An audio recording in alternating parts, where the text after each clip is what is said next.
Bom, gente, continuando aqui então, é, dentro dessas fases de uma produção de alimentos, a gente ainda tem que providenciar equipamentos e utensílios para que as pessoas consigam produzir esses alimentos, destinar sobras, como vocês estão vendo aqui, né, aquelas sobras inevitáveis que a gente já calculou como que a gente obtém, né, a quantidade delas, a gente precisa destinar isso corretamente e gerir corretamente os recursos ambientais, fazer reuso de água, reaproveitamento de alimentos, e, claro, a reciclagem desses alimentos, né? Reciclagem dos alimentos, não, reciclagem das embalagens, né? Que vem os alimentos. Então, buscar ter um setor de coleta dentro lá da cozinha, onde Sesumar a gente tem as coletas para reciclagem, então coleta de materiais por tipo, né? Metal, plástico, vidro, a gente coleta tudo bem certinho e destina também essas sobras para o local correto. Então, fazer esse gerenciamento aqui e tudo isso daqui também faz parte do nutricionista, tá? Então, lá quando vocês estudarem o vocês também vão ver essa parte mais aprofundada. Comer, então, é um ato social, a gente já viu sobre isso, né? A gente já viu que comer é um ato social, é um ato simbólico e é um ato imaginário. O que vocês entendem como comer sendo um ato simbólico e imaginário? Que relação que isso tem com a imaginação?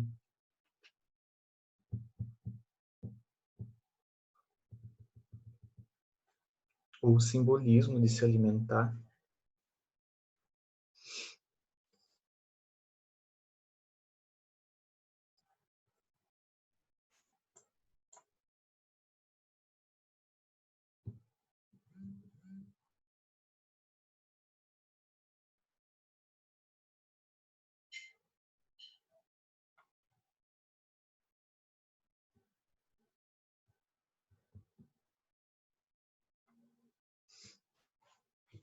O que significa comer ser um ato simbólico?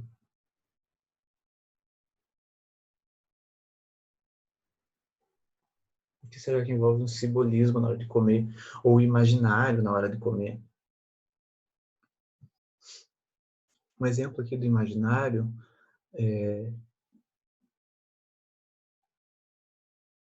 sim, tem a ver com isso também. Então, tem a ver com a gente já prever, né, qual que vai ser o sabor desse alimento. Ou prever se vai ser bom, se não vai. Imaginar como que vai ser.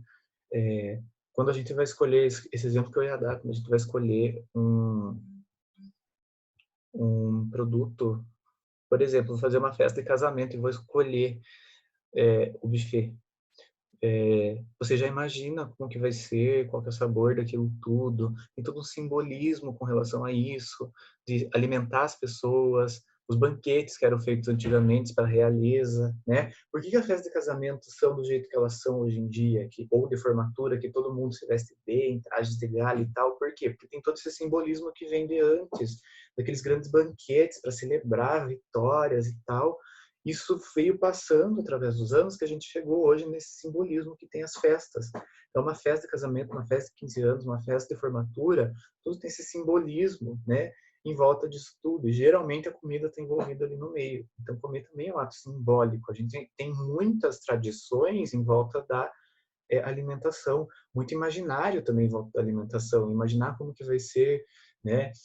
Tem várias histórias infantis que também envolvem alimentação, a maçã da Branca de Neve, a casa de doces do João e Maria, né? Tudo isso é imaginário, é simbólico, envolve alimentação. Então, desde quando a gente é criancinha, a gente já está inserido nesse âmbito da alimentação.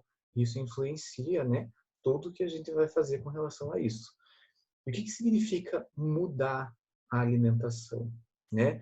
Então, essa figura que está no slide aqui, eu achei bem interessante ela, por isso que eu quis colocar. Eu não gosto quando essa figura tem esses direitos de imagem aqui, que fica tudo coisadinho, né? Tem esses espiralzinhos, esses risquinhos, mas eu gostei dessa imagem porque é abrir uma cabeça que pensava de um jeito e colocar outra cabeça dentro daquela cabeça.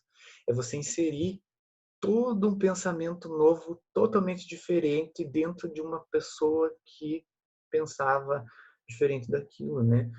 Então, mudar a alimentação não é uma coisa fácil de ser feita, né? Exige superação, por parte de quem quer mudar a alimentação, exige entendimento, você tem que entender o porquê que você está fazendo aquilo, o porquê que você está consumindo certos alimentos e porquê que está deixando de consumir outros, né? Você tem que entender também a situação que você está, né? Muitas vezes as pessoas buscam a mudança na alimentação quando já está no prazo final ali, né? Quando estão já para fazer uma bariátrica e precisa mudar a alimentação, né? Isso é uma coisa assim que exige muito entendimento, tanto da parte do nutricionista quanto da parte de quem quer mudar a sua alimentação. Exige respeito, né? A gente percebe muito isso, que as pessoas não respeitam quem está fazendo dieta, por exemplo.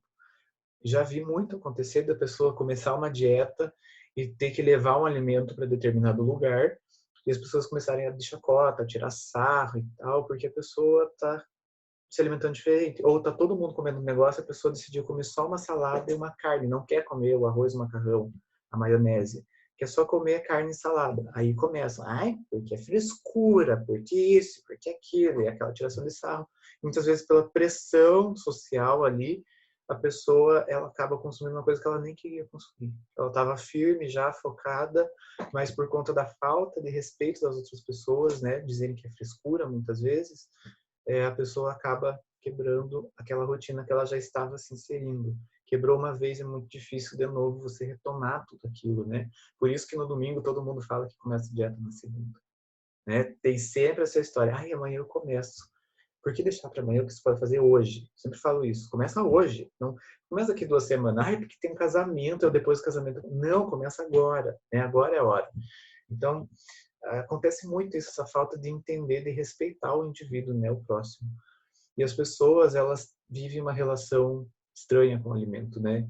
E daí eu coloquei essa imagem aqui dessa moça boxeando, lutando contra o hambúrguer, né? E isso, é justamente essa imagem, é uma luta constante para quem estava num tipo de alimentação assim e ter que começar a consumir outros tipos de alimento, né? Consumir só verdura, por exemplo. É uma luta você não poder comer aquele x-salada que você tanto queria, estava tão acostumado a comer todos os dias e não pode mais. Você tem que aceitar isso, e por isso que envolve muito da psicologia também, para que isso seja acertado. Não sei se vocês já viram esse programa, eu sou viciado nesse programa, eu acho muito interessante a abordagem que esse programa dá dos quilos mortais. Eu acho que passa no Home Health, no GNT, alguma coisa assim. Passa nos canais aí, acho que é Home Health que passa. E eu gosto também, esse programa é muito interessante e eu gosto de ver quando realmente dá certo, mas algumas pessoas não dá. Por quê? As pessoas, para elas passarem pelo processo de cirurgia bariátrica, que é do que trata esse programa, que a pessoa está numa fase assim, uma síndrome metabólica tremenda, morrendo mesmo, ela está nos últimos suspiros, e ela busca esse médico que faz a bariátrica. Para que ela consiga fazer a bariátrica, ela não pode fazer com quase meia tonelada, ela precisa emagrecer antes de passar pelo processo da cirurgia. E para emagrecer, ela precisa mudar totalmente a alimentação. Tem alguns participantes desse programa, como é o caso da foto aqui, que conseguiram, né? Diminuir ali, perder tipo 100 quilos, eles têm que perder tipo 100 quilos, não é perder assim 50, é perder 100 quilos, é uma pessoa inteira. Gente, eu não peso nunca, né? Eu peso 64 quilos, é quase 2 de mim que uma pessoa precisa perder. Ou seja, é muita coisa, né? Para que elas consigam passar pela cirurgia bariátrica e consigam perder mais peso, porque, gente, 400 quilos é coisa, né? Então, eu fico feliz quando a pessoa consegue passar pelo processo e aceita as decisões que o médico fala, mas muitas vezes as pessoas não conseguem. Elas não conseguem parar de se alimentar daquele jeito, né? Por quê? Porque muitas vezes elas não conseguem, essa decisão não veio delas. A decisão de mudar de vida tem que vir da pessoa. Ela precisa decidir e estar crente disso. Ela tem que estar disponível a aceitar as ideias, né? A aceitar que ela precisa comer diferente. Ela tem que ter acesso aos alimentos corretos. Tem que saber preparar. Quem passa isso é o nutricionista, né? Divisão da alimentação no dia, né? Não comer de uma vez só tudo aquilo, mas dividir certinho, ingerir a quantidade correta de alimentos do jeito certo, né?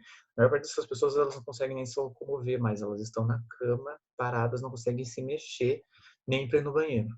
E daí, como é que elas vão comer da maneira adequada, né? É um processo bem longo, difícil, demorado.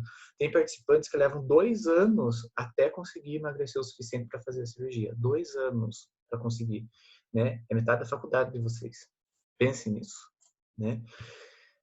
Essa variação aqui que pode dar depende dos hábitos regionais. Nos Estados Unidos, no sul, eles consomem muito frango frito, milho, purê de batata, uma comida bem pesada, cheia de gordura mesmo. E esses hábitos a gente percebe nesse programa também. Prestígio social, isso influencia bastante. As pessoas que preparam isso daqui dá muito errado.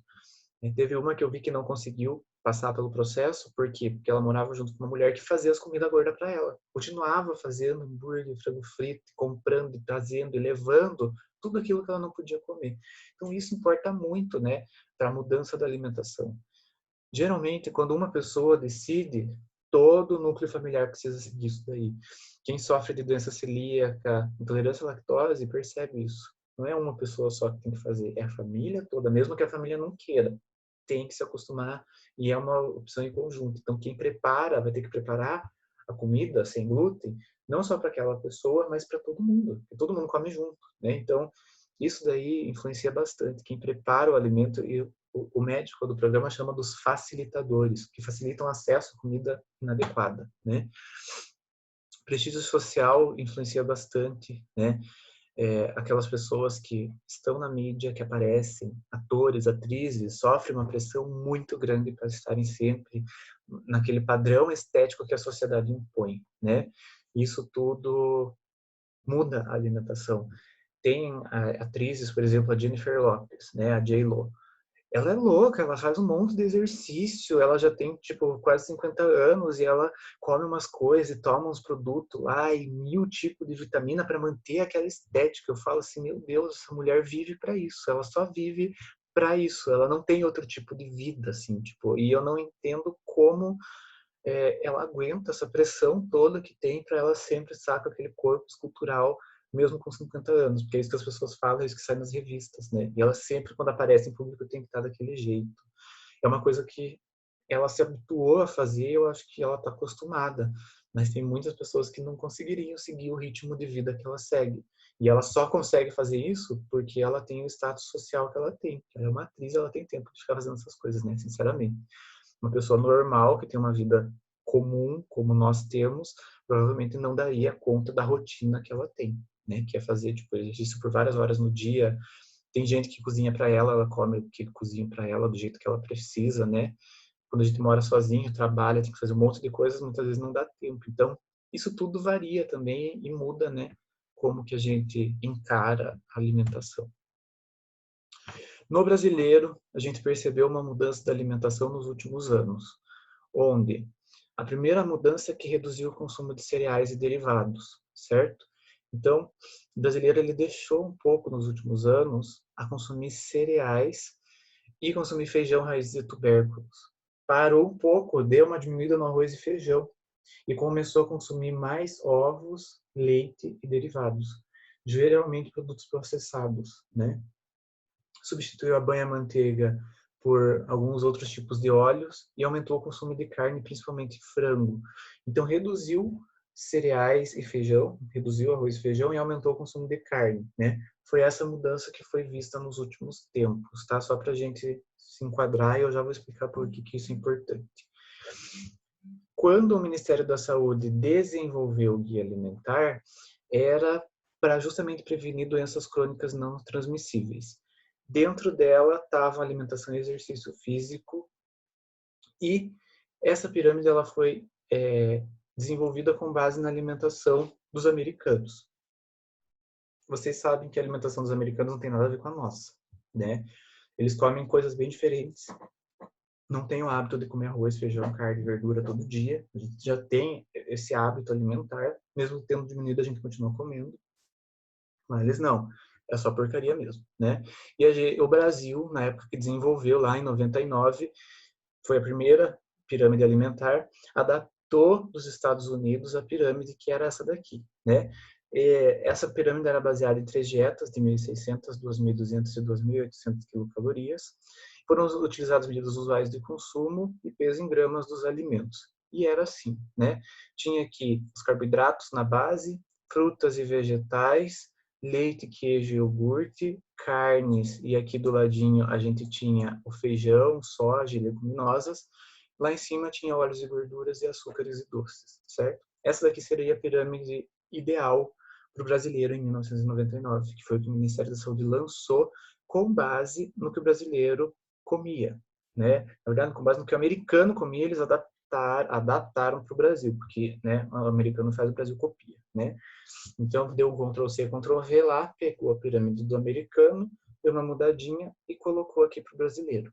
Só que o brasileiro não consumia muitas das coisas que estavam nessa pirâmide, né? Então, em 2013, teve uma reformulação, uma nova proposta para a pirâmide alimentar do brasileiro. Essa nova proposta já adaptava a cultura do brasileiro, o que o brasileiro come, tipo carne seca, carne de bode, batata doce, inhame, milho, coisas que brasileiros consomem, né? A gente consome mandioca, farinha de mandioca, todo mundo tem farofa em casa, todo mundo come. Milho a gente consome bastante, a gente é bastante consumidor de milho, de farinha de milho, a gente consome bastante batata doce, consome mandioca, feijão, produtos que os americanos nem sabem muitas vezes como que prepara, né? Então por isso decidiram melhorar a pirâmide alimentar e foi com base nisso que criou-se a pirâmide que a gente usa hoje. Ela foi baseada em 4 a 6 refeições. Vocês fazem 6 refeições por dia? Eu faço 3 só. Não tá certo, né? O ideal é fazer de 4 a 6. Então, as 4 a 6 refeições, elas são café da manhã, almoço e janta, e lanches nos períodos intermediários aqui. Então, como café da manhã, faço um lanche da manhã, como almoço, faço um lanche da tarde, como um jantar e faço a ceia da noite, né? Então, isso daqui é de 15 a 35% das recomendações de energia e os lanches de 5 a 15% das recomendações de energia. Lembrando que lanche não é lanche. Lanche é comer uma torradinha, é comer uma fruta, né? Coisas leves, não é se entupir de comida. Então, isso daqui foi criado para ter uma alimentação diversificada e equilibrada, para ter equilíbrio. Foram acrescentados pão integral, farinha integral, aveia, quinoa e cereal matinal, né? Então, coisas que não estavam no guia alimentar anterior foram acrescentadas nesse novo guia, coisas mais saudáveis, né? Integrais. Frutas regionais, caju, goiaba, sucos, saladas de fruta e verduras como repolho, abobrinha, berinjela, beterraba e brócolis também foram adicionadas nessa nova pirâmide, certo? Os lácteos permaneceram, né, porque eles são fonte de riboflavina e cálcio. As carnes foram acrescentados peixes e peixes regionais, principalmente na pirâmide, carnes magras e ovos, oleaginosas, feijão, né, que é um ingrediente de várias preparações, lentilha, soja, grão de bico e castanhas, e açúcares, alimentos doces em geral, com açúcar adicionado. Essa daqui era a tabela anterior. A gente tinha aqui arroz, macarrão, pão, batata, tinha aqui as frutas e verduras, tinha leite, ovos, carne e as leguminosas, e tinha aqui em cima óleo e gordura e os açúcares. Hoje, a nossa pirâmide é assim. Foram acrescentados mandioca, batata, os integrais aqui, grãos integrais, né? Quinoa tá aqui. As frutas regionais, como caju, por exemplo, tá aqui o caju, goiaba, que não estava na pirâmide anterior. Legumes e verduras, né? Beterraba, brócolis, que a gente consome bastante, berinjela. Carnes e ovos estão na porção aqui, principalmente os peixes, né, regionais, a gente devia comer mais peixe, inclusive. Feijão, oleaginosa está aqui, e ovo, leite e iogurte está aqui. Percebam que mudou um pouco, né, essas quantidades. Açúcares e doces está aqui, e óleos e gorduras continuam aqui também. Então, a gente acrescenta aqui, na pirâmide alimentar, novos produtos que o brasileiro consome, para que o brasileiro tenha uma noção do que ele precisa consumir. Outra coisa que foi acrescentado, consumo de água, 2 litros por dia, né, de água, consumir água com frequência para manter tudo funcionando direitinho e praticar exercício físico também foi acrescentado no novo guia alimentar junto com a pirâmide. Então, são propostas, né, que foram adicionadas aqui para que as pessoas realmente consigam adequar a alimentação, né, do dia a dia. As porções dos alimentos, então, foram usadas as porções nas suas formas mais comuns, que antes não era usado só ou a quantidade em grama ou uma porção em xícara, por exemplo, que não é muito adequado. Então, a gente adicionou fatias, quantas fatias de pão, quantas folhas de alface, quantos copos de água, etc. Então, a gente foi adicionando as quantidades ideais para ficar mais fácil da gente, né, utilizar os alimentos. Foram estabelecidas porções, então, para 8 grupos em peso e em gramas, em quilocalorias e medidas usuais de consumo também. Então, tem todo tipo de medida que seja necessário. A dieta padrão consiste nisso daqui. Então, dos carboidratos, 6 porções, das frutas, 3 e verduras, 3, carnes e ovos, 1 porção, leite, 3 porções, oleaginosas, 1 porção, óleos, 1 porção e açúcares, 1 porção. Lembrando que as oleaginosas são leguminosas, certo? Soja, feijão, amendoim, tudo são oleaginosas, ok? Então, foram definidas essas porções para uma dieta de 2.000 quilocalorias, certo? E, para finalizar, dentro do guia alimentar está a escolha alimentar inteligente, que a gente precisa educar as pessoas para diminuir o consumo de gorduras e açúcares e aumentar o consumo de frutas, verduras, legumes, oleaginosas, produtos integrais e saber escolher alimentos que realmente façam a diferença no dia a dia, que realmente façam e tragam benefícios nutricionais para a saúde das pessoas. Evitar alimentos assados, grelhados e evitar frituras e preferir alimentos assados, grelhados e naturais, né? Que são alimentos mais saudáveis para as pessoas. As frituras estão associadas com doenças cardiovasculares, com obesidade. Então, reduzir fritura, reduzir gordura e aumentar o consumo de produtos mais naturais, certo? Isso tudo está na pirâmide alimentar baseado em mudanças nos hábitos das pessoas. E nas próximas aulas, a partir de agora, a gente vai começar a estudar cada um dos grupos alimentares aqui, como preparar eles da melhor maneira possível, como escolher o melhor ingrediente para a gente conseguir elaborar novos alimentos a partir do que o guia preconiza. Então, o guia alimentar, ele preconiza alimentos típicos do Brasil, mandioca, caju, goiaba, os peixes da nossa região, produtos regionais. A gente vai aprender a utilizar eles para preparar novos alimentos que sigam o guia alimentar. Então, por isso que a gente fala um pouco sobre guia alimentar, vocês vão se aprofundar bem mais nisso daí, vão ver toda a legislação, mas eu quis dar uma introduzida no guia, porque é uma parte importante para a gente entender quais alimentos a gente precisa utilizar, né? As quantidades de cada um, para a gente conseguir elaborar alimentos, né? Fazer alimentos para que as pessoas possam consumir e para que elas continuem com a vida saudável delas, certo? Alguma dúvida, gente, com relação a isso?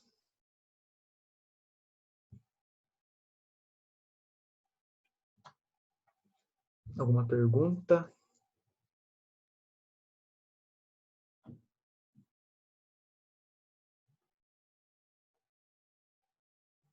Certo? Então, agora, esse tempinho aqui que sobrou,